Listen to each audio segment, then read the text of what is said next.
Nahmaduhu wa nasta'inuhu wa nastaghfiruh wa na'udzu billahi min shururi anfusina wa sayyiati a'malina.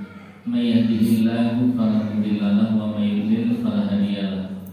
Asyhadu an la ilaha illallah wahdahu la syarika lahu wa asyhadu anna Muhammadan abduhu wa rasuluh.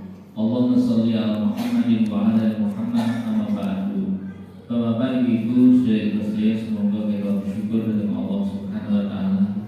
Awet nikmatipun matenah wonten kesempatan dalu menika kita sami saged ngrawuhi majelis menika kanthi konten sehat. Salawat lan salam mugi tansah kalih panjenengan dari Nabi kita Nabi Muhammad sallallahu alaihi wasallam. Bapak Ibu, kita langsungkan tentang sirah nabawiyah Rafiqul Maktub, tentang dakwah Nabi pertemuan terakhir, dakwah secara terang-terangan. Setelah Nabi ketinggalan dakwah menika secara langsung wonten ngadhepipun tiyang Quraisy, mongko Nabi sallallahu alaihi wasallam lan para sahabat menika mengalami berbagai macam teror, ancaman nopo dene penindasan dening tiang-tiang Quraisy awit kaum muslimin menika mulai menampakkan Islam itu. Sekali dumateng Rasulullah, tiang musyrik menika boten wantun mergi beliau menika piyambak ingkang terhormat wibawa. Lamugi sosok ingkang langkah boten enten tunggalipun, baik kawan maupun lawan, segan datang Nabi sallallahu alaihi wasallam waktu itu. Betul berbuat buruk dumateng beliau. Bahkan apalagi beliau menika mendapat perlindungan paman beliau yaitu Abu Thalib. Pamannya Abu Thalib niku melindungi beliau sallallahu alaihi wasallam. Ewa semanten tiang Quraisy menika lajeng menghadap datang Abu Thalib. Ya, orang-orang menghadap wahai Abu Thalib, keponakan sampeyan itu mencaci maki Tuhan awake dhewe, mencaci maki agama nenek moyang, lan nganggep menawa kita lan nenek moyang menyimpang sesat. Pramila sapa iku wahai Abu Thalib, panjenengan namung wonten dua pilihan ingkang kula tawaraken dhateng panjenengan tiyang Quraisy ngancam dhateng Abu Thalib. Pertama, mencegah.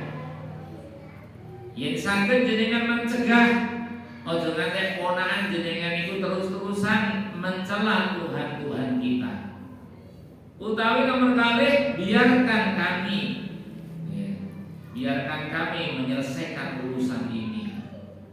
Niku pilihan yang ditawarkan oleh orang Quraisy datang Abu Thalib.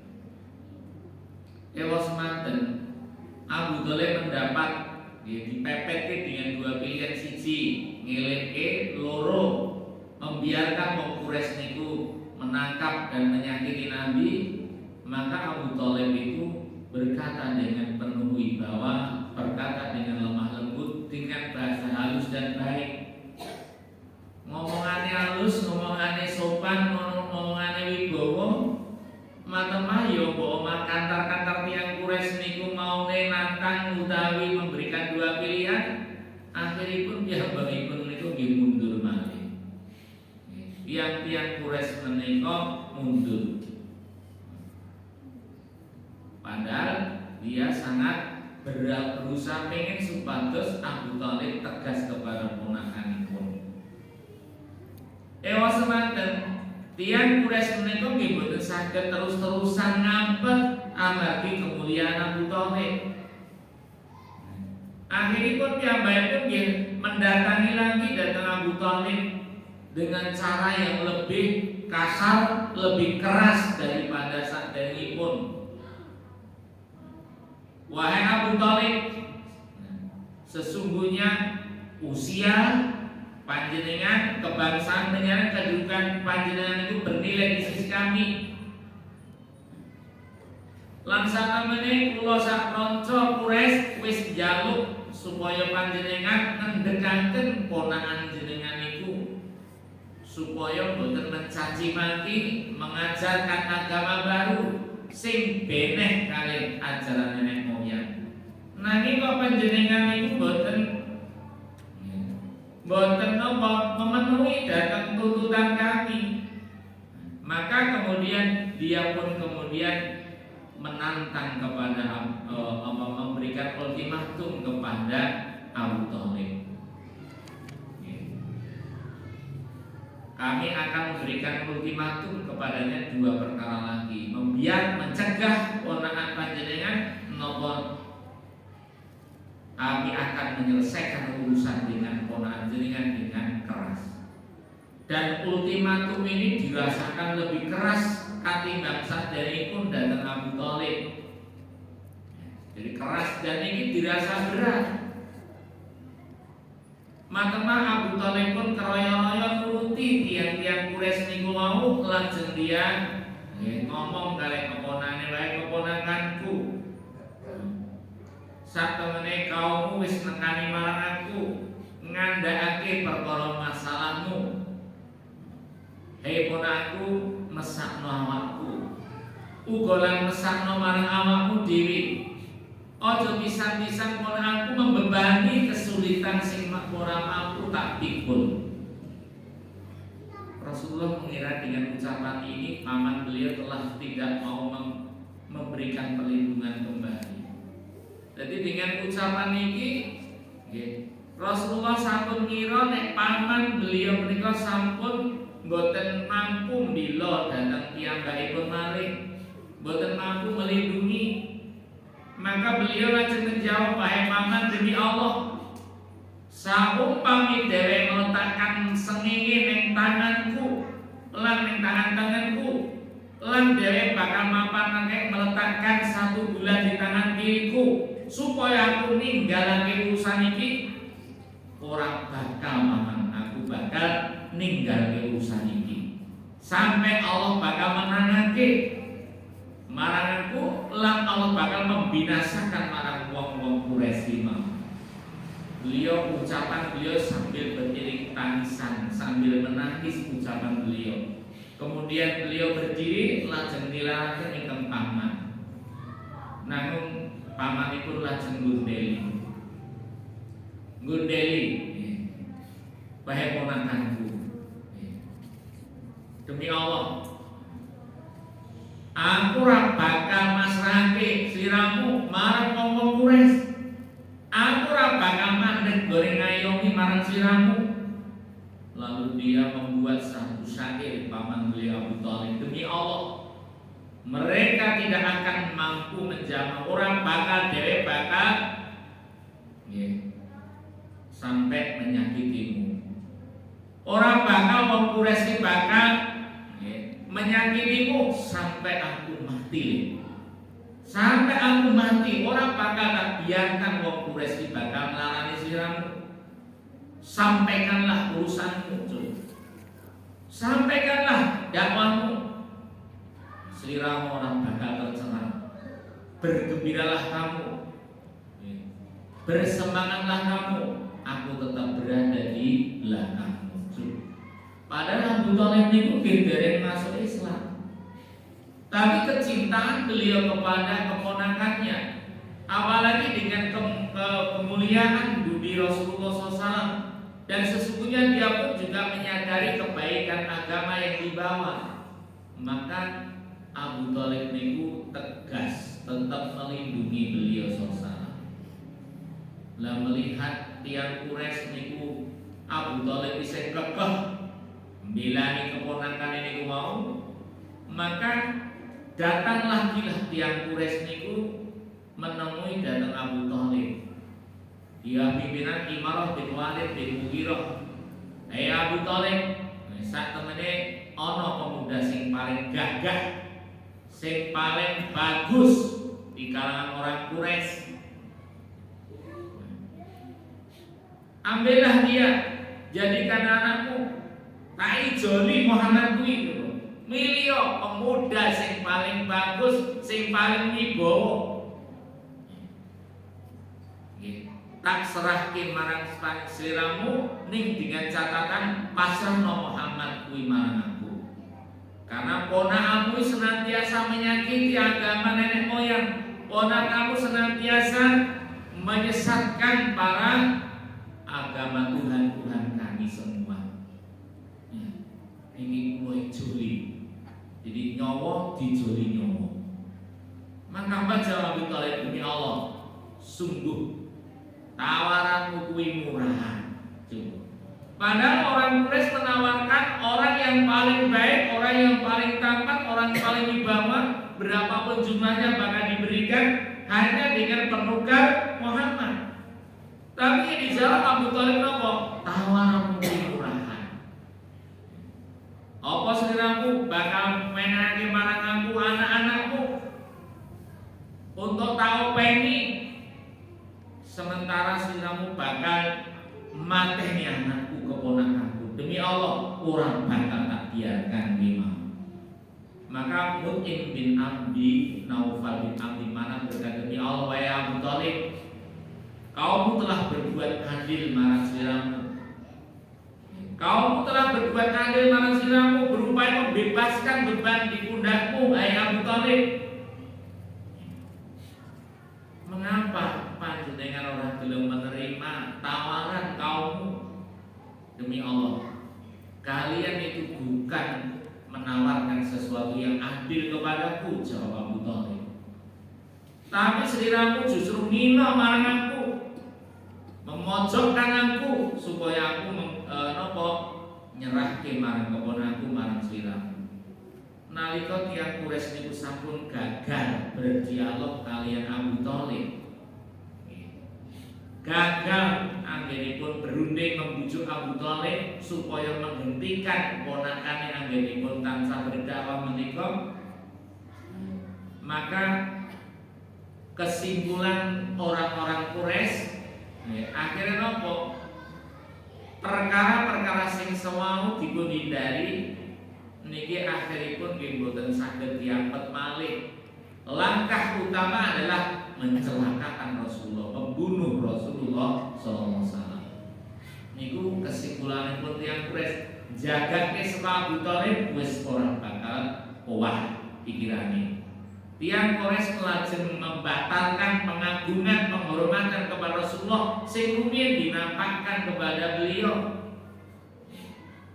Ia merubah sikap semuanya itu segan, hormat dan Nabi, berubah menjadi sombong dan bengis. Semula dia bisa bersabar menahan diri, kemudian tiyang Quraisy itu boten saged ngampet malih. Lajeng piyambakipun kata nindakaken penghinaan baik secara lisan, ejekan, hujatan, pencemaran nama baik, sampai akhiripun piyambakipun menika juga dengan perbuatan-perbuatan. Salah satu tokoh terkemuka dari Bani Hasyim di kalanganipun pamanipun piyambak ingkang terkenal sangat menjadi terdepan di dalam memusuhi Nabi, inggih menika paman beliau Abu Lahab. Padahal Abu Lahab itu termasuk pemuka Bani Hasyim. Bani Hasyim itu ya mbahne Kanjeng Nabi. Sejak awal Nabi mendapat wahyu, Abu Lahab lah yang musuhi datang Islam dan pemeluknya. Senantiasa menghadap Nabi, sampai Nabi di dalam majelisnya untuk mendakwahkan Islam. Abu Lahab itu senantiasa dia itu mencela, menghujat. Bahkan sebelum Nabi diutus, orang-orang Quraisy nanti kan sebelum Nabi mendapatkan Islam kan sangat mengagungkan, menghormati Nabi. Sampai Abu Lahab itu menikahkan kedua anaknya Utbah dan Utaibah dengan kedua putri kesayangan Rasulullah. Misalnya dia mau naik hormat kalian Abu Lahab itu menghormati kalian Rasulullah karena kemuliaan beliau. Makanya Abu Lahab itu kemudian besanan kalau Nabi sejenis mereka ponak apa gitu. Abu Lahab itu paman Nabi, ini terus besanan. anakipun Utbah lan Utaibah dipunikahaken kalian kedua putri Rasulullah, Ruqayyah dan Ummu Kulsum. Namun tatkala dia diutus menjadi rasul, ketika Nabi kita Muhammad SAW mendakwakan Islam, sing menyelisih keyakinan tiang-tiang Quraisy, maka kemudian Abu Lahab tidak tedeng aling-aling, lajeng bencinya kepada Rasulullah meningkat sampai tego anaknya loro niku pun megat kabeh. Jadi Utbah Utaibah dipaksa untuk menceraikan kedua putri Rasulullah dengan cara yang kasar, dengan cara yang keras. Dan akhirnya diceraikan itu Ruqayyah dan juga Ummu Kulsum. Yang akhirnya keduanya kemudian dinikahi oleh Utsman bin Affan. Jadi itulah ketika putra beliau wafat, Qasim dan Abdullah wafat. Kedua putra Nabi SAW dari Khadijah, Qasim dan Abdullah, anak laki-laki ini, adalah meninggal sebelum dia selesai penyusuan di bawah 2 tahun. Abu Lahab niku gubungan, bahkan kaum musyrikin niku juga melu gubungan. Patine anak lanang Nabi niku mertandani menawi menurut anggapan tiang Quraisy Muhammad wis cutel keturunane. Muhammad wis terputus. Maka Allah menurunkan itu surat Al-Kautsar itu, inna syani'aka wal abtar. Sesungguhnya orang yang mencelamu wahai Muhammad, dialah yang nanti akan terputus. Abu Lahab senantiasa menguntit di belakang Rasulullah. Saat musim haji Nabi berdakwah pada jamaah haji, saat Nabi berdakwah di pasar-pasar, maka Abu Lahab senantiasa mengikuti dari belakang, mencaci maki, mencela, jangan percaya dengan orang gila ini terus menerus. Bahkan tak segan dia itu melempari batu Rasulullah sampai tumin beliau berdarah. Tidak kalahnya istrinya, yaitu istri Abu Lahab, yaitu Ummu Jamil. Ummu Jamil ini saudara perempuan Abu Sufyan, sama-sama dia membenci Islam. Permusuhannya boten kirang kali suaminipun. Bahkan Ummu Jamil istri Abu Lahab itu membawa duri. Ia membawa tali naik ke puncak gunung menggendong duri, kemudian diletakkan di jalan-jalan yang dilalui Nabi. Bahkan diletakkan di pintu-pintu rumah Nabi pada malam hari. Ini perempuan yang terhormat, perempuan bangsawan, tapi karena demi kedengkiannya rela dia itu munggah gunung golek duri, pengen menyakiti datang Rasulullah. Makanya kemudian Allah menurunkan satu surat, Tabat yada Abi Lahabin wa tab. Celaka kedua tangan Abu Lahab. Apa sing cilaka bu kedua tangannya? Itu karena apa? Kedua tangannya itulah yang paling banyak digunakan untuk menyakiti Nabi. Wa imra'atuhu hammalatal hatab. Istrinya itu disebut dengan hammalatal hatab, wanita pembawa kayu bakar. Maksud pembawa kayu bakar mungkin bermakna dua. Satu tadi bermakna zahir, yaitu kayu-kayu yang berduri untuk menyakiti Nabi. Tapi ada juga yang bersifat maknawi. Artinya wanita ini membawa kayu bakar, artinya apa? Kemana-mana itu provokator, obong-obong. Ibaratnya Nabi ini kayu bakar itu apa? Obong-obong, provokator. Dia memprovokasi semua orang agar membenci kepada Rasulullah SAW. Nah, ketika turun ayat ini, wa imra'atuhu hammalatal hatab, tabat yada Abi Lahab wa tab. Ketika turun ayat ini, delala Abu Lahab krungu ana ayat sing mencela dirinya dan istrinya. Maka dia langsung mendatangi Rasulullah yang sedang duduk bersama Abu Bakar As-Siddiq di dekat Ka'bah. Ia sudah datang tak lupa membawa segenggam batu di tanganipun. Kemudian tapi qadarullah Allah Subhanahu wa taala membutakan pandangan Abu Lahab dari Rasulullah SAW. Makanya dia hanya melihat Abu Bakar. Hai Abu Bakar, mana sahabatmu? Di kancamu hai Abu Bakar. Aku krungu yang dheweke ngece marang aku, demi Allah. Umpama aku ketemu dheweke, bakal sumpel waktu ning watu ning mulute. Bakal tak sumpel ing nganggo watu ning mulutnya. Kemudian dia pun mengucapkan syair, si tercela yang kami tentang, urusannya kami tolak, agamanya kami benci. Itu syairnya Abu Lahab. Setelah Abu Lahab itu menumpahkan kekesalannya kepada Abu Bakar, maka kemudian pergilah dia meninggalkan Abu Bakar. Kemudian Abu Bakar berkata, Rasulullah, lan apa wong jenengan napa dhewe wong boten mirsani jenengan ya Rasulullah. Maka Rasulullah menjawab, dhewe ora bakal iso melihat marang aku. Demi Allah, Allah wis membutakan pandangannya dariku. Kata Rasulullah SAW. Maka dalam riwayat lain, istrinya pun juga ikut mendengar dihujat melalui surat Al-Lahab, wa imra'atuhu hammalatal hatab. Dia akan tersinggung betul itu Mujamil itu. Dan istri Abu Lahab itu provokator, pembawa kayu bakar. Dia sangat terhina dengan ayat ini. Maka Ummu Jamil ini kemudian mendatangi Nabi dan juga Abu Bakar yang sedang ada di dekat Ka'bah. Ia pun juga ditutup pandangannya oleh Allah, boten saged mirsani Rasulullah. Abu Bakar, endi kancamu sing ngece marang kami?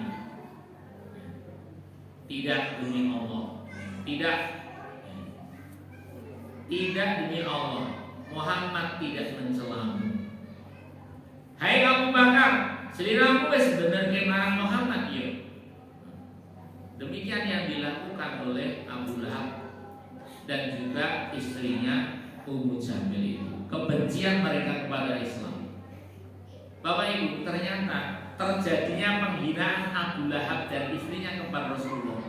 Nun jauh di sana terdengar oleh seorang pemuda yang masih belia, namanya Mu'az bin Amr bin Jamuh Al-Ansari, juga Mu'az bin Afra.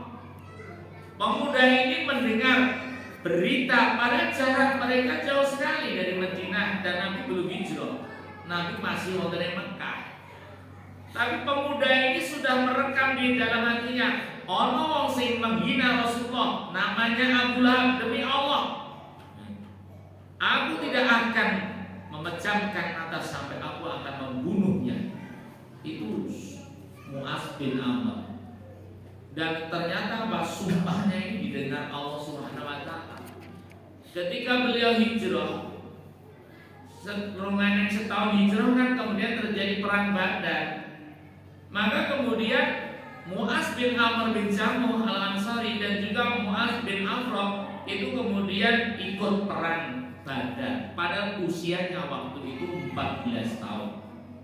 Usianya baru 14 tahun Pak.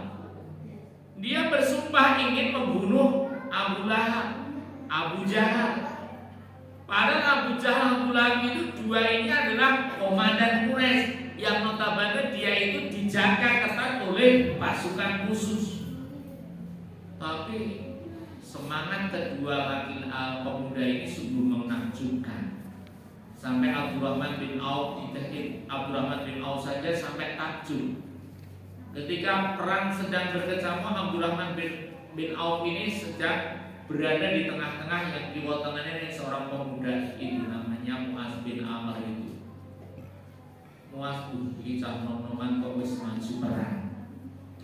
Kemudian, paman, kata pemuda tadi Mu'az bin Amr kepada Abdurrahman bin Auf, paman, endi sing jenenge Abu Jahal, Abu Lahab sing ndi? Endi sing jenenge Abu Jahal?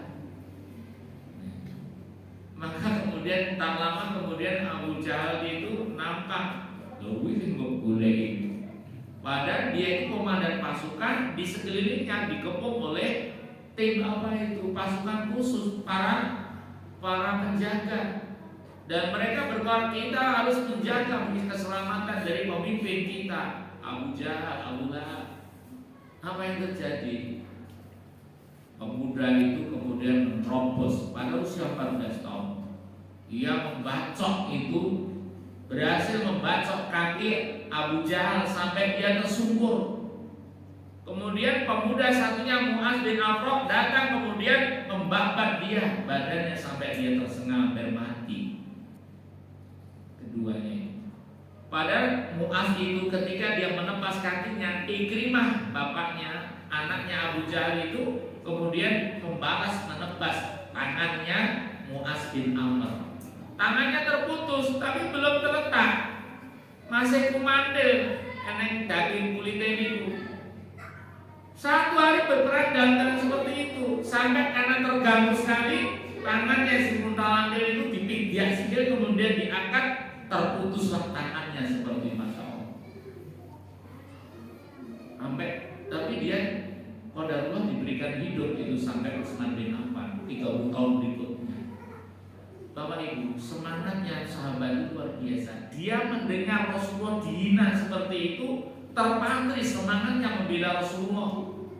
Sampai dia bercita-cita, kapan-kapan ketemu akan aku bunuh orang yang menghina Rasulullah SAW. Abu Jahal, Abu Lahab itu. Nah inilah mereka, kisah-kisah mereka. Suatu hari, gangguan mereka Abu Lahab, Abu Jahal semakin menjadi-jadi. Suatu hari ketika Rasulullah SAW itu senantiasa, padahal beliau itu rumahnya itu berdekatan. Jadi mereka itu tetangga-tetangga Nabi. Abu Lahab itu jajar dengan Nabi, Pak. Temboknya gandeng. Al-Hakam bin As, Uqbah bin Abi Mu'ayth, kemudian Ali bin Hamrah itu semua bertetangga di tengah Nabi, Pak. Kurangannya iki tonggo ceret gandeng omahe. Tapi tak seorang pun dari tetangga-tetangga ini yang masuk Islam.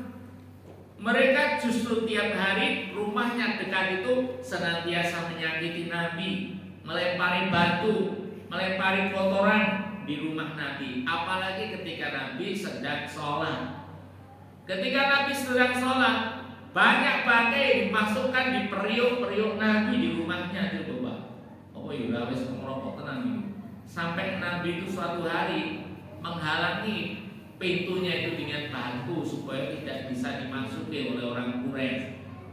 Suatu hari pun Nabi pun juga mendapatkan berbagai bangkai yang dibawa ke rumah beliau, dilemparkan ke rumah beliau.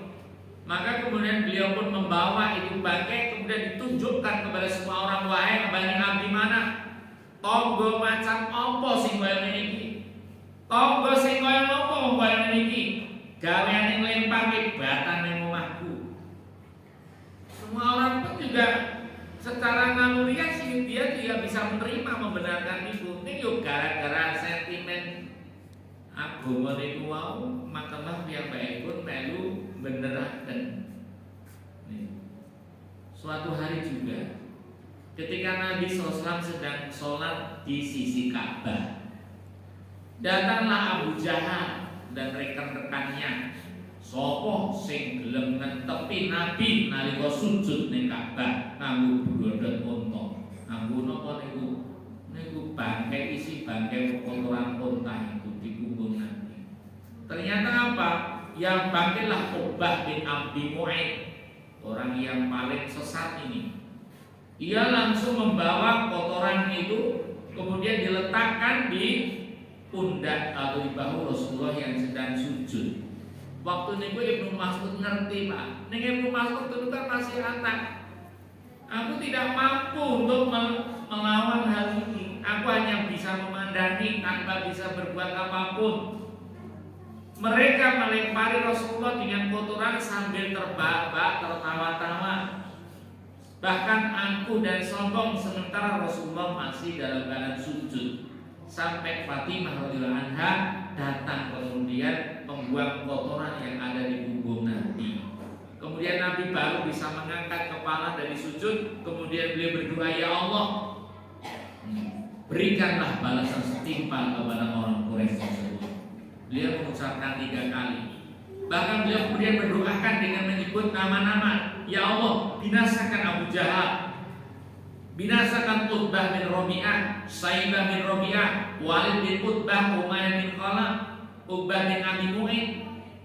7 orang disebutkan oleh Tuhan Nabi SAW itu, yang kemudian oleh Ibnu Mas'ud itu dikatakan, demi Allah, wong sing didongake Nabi niku sedaya mereka terbunuh di perang Badar. Bahkan mereka dimasukkan secara mengenaskan dumateng sumur Badar dalam keadaan hina. Itu akhir dari mereka. Jadi mereka senantiasa menyakiti, menghina Nabi terus menerus. Bahkan Ahnaf bin Suraid As-Saqafi senantiasa mencaci maki beliau SAW, sampai Al-Quran menyebut dengan 7 atau 9 sifat buruk orang tersebut. Wong sing mencela Nabi, menghina Nabi itu disebutkan di dalam surat Al-Qalam itu sampai 9 sifat. Wala tuti kulla halafin mahin. Janganlah kamu mengikuti orang yang banyak bersumpah lagi hina. Gawe-gawane sumpah serapah nyepatani Nabi, hina. Hamazin masaim binamim. Hamazin gawane mencela, masaim kesana kemari menebarkan fitnah. Mana ilil khair, enggan berbuat baik, mu'tadi senengane luluyan, asif pendosa.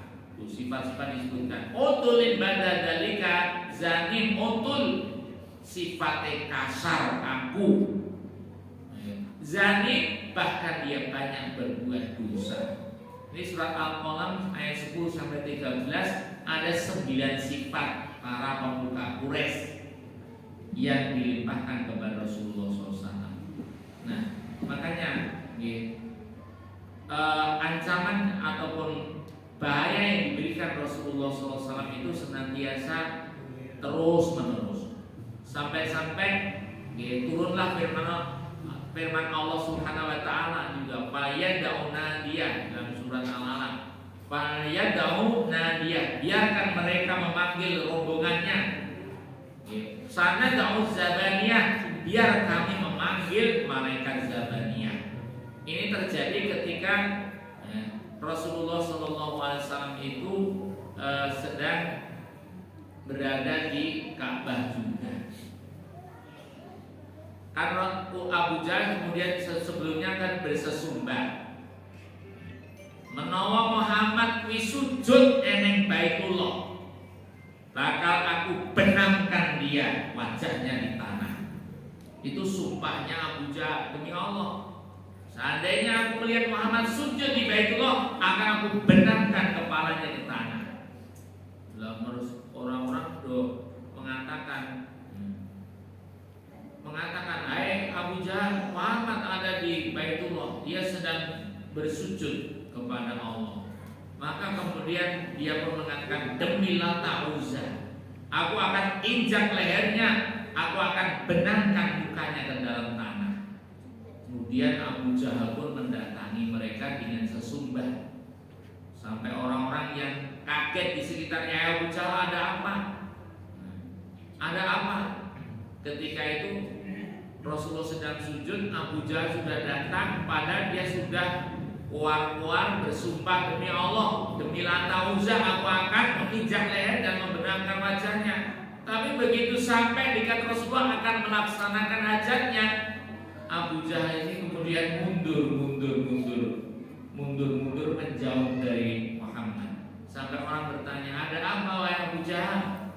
Ada apa denganmu wahai Abu Jahal? Maka dia kemudian mengatakan, sungguh antara diriku dan dia terdapat parit dari api. Ada makhluk yang menyeramkan, ada makhluk yang memiliki saya. Bahkan kemudian Rasulullah mendengar itu pun beliau bersabda, demi Allah, saumu dheweke nyerang meneh, mongko awake bakal disamber malaikat rontok siji bapa siji. Itu pembelaan Allah Ta'ala kepada Rasulullah SAW. Bapak Ibu yang hormati, dengan adanya dakwah yang terang-terangan, ancaman kepada Nabi dan sahabatnya semakin keras, penindasan saking keras, maka Rasulullah pun melarang mereka memproklamasikan Islam. Rasulullah kemudian melarang dia menampakkan Islam. Ia agar merahasiakan mereka, menyembunyikan keislaman mereka. Namun demikian beliau ingin gunakan masa-masa bersembunyi. Masa-masa bersembunyi ini digunakan untuk agar Nabi bisa mengajarkan Al-Quran dan As-Sunnah kepada sahabatnya itu. Maka dari itu beliau pun kemudian memilih satu tempat yang lebih terpencil, yaitu rumahnya Al-Arqam bin Abil Arqam.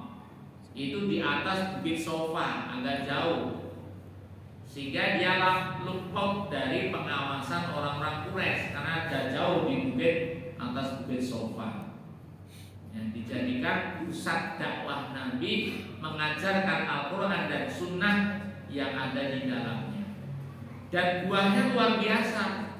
Meskipun Islam belum berkembang, belum nampak secara lahir, tapi orang-orang yang masuk Islam yang berada di Darul Arqam itu menjadikan kader-kader militan berkat didikan Nabi, didikan kebaikan Nabi di situ. Maka lahirlah para pemuka pendahulu Islam, namanya As-Sabiqunal Awwalun. Dan ketika penindasan kaum muslimin ini terus-menerus, maka pada tahun kelima kenabian setelah dapat wahyu tahun kelima, maka beliau pun juga memikirkan bagaimana cara supados kaum muslimin itu juga terhindar dari ancaman penindasan tiang Quraisy. Dalam kondisi seperti ini, maka kemudian turunlah ayat illadzina ahsanu fi hadid dunya hasanah. Wong-wong kang tidak becik ana ing donya bakal entuk kabecikan. Wa ardullahi wasi'ah. Wal ardullahi wasi'ah. Dan bumi Allah itu luas. Bumi Allah itu luas. Innama yuwaffas sabiruna ajruhum bighairi hisab. Sak temene piwales wong kang sabar ganjaran tanpa winates. Nah, surat Jumat ini pepeling Nabi sebagai apa? Isyarat bumi Allah luas itu. Maka kemudian Rasulullah itu kemudian perintahkan sahabat untuk pindah dari Makkah, hijrah. Dan beliau mengetahui bahwa negeri yang sangat adil rajanya juga tidak pernah berbuat zalim kepada siapapun, yaitu As-Samah An-Najasi. An-Najasi kan gelar Raja Habasah, namanya As-Samah. Raja Habasah ini terkenal adil, tak seorang pun yang terzolimi olehnya. Dan dia juga termasuk raja yang anti riswah. Itu Raja Habasah. Maka kemudian Nabi memerintahkan rombongan sahabat untuk menyelamatkan saking penindasan Quraisy datang Habasah. Pertama kali tahun kelima itu terdiri dari 12 orang laki-laki, 4 orang wanita, yang dipimpin oleh Utsman bin Affan yang membawa putri beliau, putri Rasulullah, yaitu istrinya, yaitu Ruqayyah. Mereka lah keluarga pertama yang berhijrah di jalan Allah setelah Ibrahim dan Nabi Lut. Kan semua kan Ibrahim kan hijrah dari negerinya ke negeri Syam. Ini dahibun ila Rabbi. Ibrahim berkata, aku sehingga pergi dari daerahku menuju Tuhanku. Itu pertama kali yang hijrah itu Ibrahim. Yang kedua siapa? Utsman bin Affan. Ini keluarga yang pertama kali hijrah sejak hijrahnya Nabi Ibrahim. Mereka pun bersembunyi-sembunyi 16 orang ini kemudian mendatangi pantai pelabuhan Sa'ibah. Dan qadarullah di saat beliau orang-orang 16 ini datang ke pantai, kebetulan ada kapal, 2 kapal dagang yang berlayar menuju Habasah. Maka dia qadarullah langsung dia sampai di situ langsung bisa naik kapal menuju ke Habasah. Ketika orang Quraisy mendengar berita perginya 16 orang ini, mereka kejar sampai di pelabuhan. Tapi sampai di pelabuhan kaum muslimin telah berangkat dengan aman. Akhirnya kaum muslimin menetap di Habasyah. Saat itu pernah terjadi orang-orang musyrik niku di bulan Ramadan tahun yang sama, Nabi niku ke Masjidil Haram. Banyak orang Quraisy di situ. Bahkan tokoh-tokoh besar Quraisy berkumpul wonten ing Masjidil Haram. Saat itu tanpa ada persiapan, langsung Nabi itu mendadak membaca surat An-Najm. Ketika beliau membaca surat An-Najm dengan keindahan bahasa, keindahan bacaan Nabi, apalagi dibaca oleh Rasulullah SAW, bacaan Nabi itu mampu menggetarkan orang-orang yang mendengarkannya, termasuk orang Quraisy. Secara naluriah, orang Quraisy yang mendengarkan itu langsung dia itu terpukau dengan bacaan beliau. Dia pun mengikuti. Bahkan dia kemudian mengikuti iringan atau bacaan yang dibaca oleh Rasulullah SAW. Padahal sebelumnya orang-orang Quraisy sudah berpesan, ojo do gelem ngrungokke Al-Qur'an, la tasma'u li hadzal Qur'an, di dalam surat Fussilat. Orang Quraisy selalu berpesan, ojo bisa-bisa ngrungokke Al-Qur'an, wal ghaufil alakum taglibun. Buatlah hiruk pikuk jika ada orang yang baca Quran agar kamu itu menang. Jurusnya orang Quraisy supaya menang dari Islam apa? Membuat gaduh ketika orang baca Quran. Karena ketika Quran dibaca didengar oleh mereka, hati mereka akan hanyut. Termasuk ini, delalah orang persiapan ujung-ujung Muhammad ini membaca. Dan yang dibaca surat An-Najm. Dan mereka mendengarkan tidak ada satupun dari mereka kecuali mengikuti konsentrasi dengan ayat-ayat yang dibaca. Bahkan ketika sampai pada fasjudu lillahi wa'budu, ketika sampai ayat ini fasjudu lillahi wa'budu, sujudlah kepada Allah dan sembahyang Dia, Nabi pun bersujud. Melihat ini, orang-orang Quraisy, para pemuka Quraisy itu semuanya sujud. Coba. Jadi secara terhipnotis, seperti terhipnotis dia ikut sujud bersama Nabi. Keindahan Al-Quran, kebenaran Al-Quran meluluh lantakkan batu-batu kerasnya hatinya. Mau sombong, mau takabur, ternyata mendengar bacaan Quran yang dibaca Rasulullah, hati mereka hanyut. Seakan-akan dia linglung kemudian mendengar Al-Quran itu melu-melu sujud. Barang dia sujud, orang-orang yang tidak ada di situ itu mencaci maki mereka, mencaci mereka bahwa mereka sudah meninggalkan agama nenek moyang. Tapi dia itu secara tidak sadar terikut. Nah, sujudnya ini terdengar sampai negeri Habasah. Peristiwa sujudnya pemuka Quraisy ini bersama Nabi terdengar orang yang hijrah. Nah, ketika orang yang ada di Habasah mendengar bahwa orang Quraisy sudah sujud, ia mengira sudah masuk Islam. Maka wong negeri Habasah sing hijrah bro bali kabeh. Jebulane napa tekan kono, wong sing do sujud iki setelah rampung nek-nekke karo Abu Jahal dan kawan-kawannya. Akhirnya dia membalik berbuat dusta. Kami sujud itu karena mengagungkan kepada Lata, Uzza, Manata. Kami tidak mengagungkan Tuhan yang Muhammad. Itu mereka membuat propaganda fiktif. Tapi akhirnya ia pun menyadari bahwasanya sebenarnya Al-Quran yang dibaca Rasulullah itu mampu menggetarkan jiwa mereka. Sampai-sampai orang mengira wong Quraisy wis do mlebu Islam, wong Habasah sing hijrah ning sono melu bali. Bulane bareng tekan Mekah kondisinya berbalik. Malah siksaan diterima lebih banyak lagi. Maka kemudian dia balik meneh ning Habasah. Maka di Habasah itu kan 2 kali hijrah. 2 kali hijrah itu.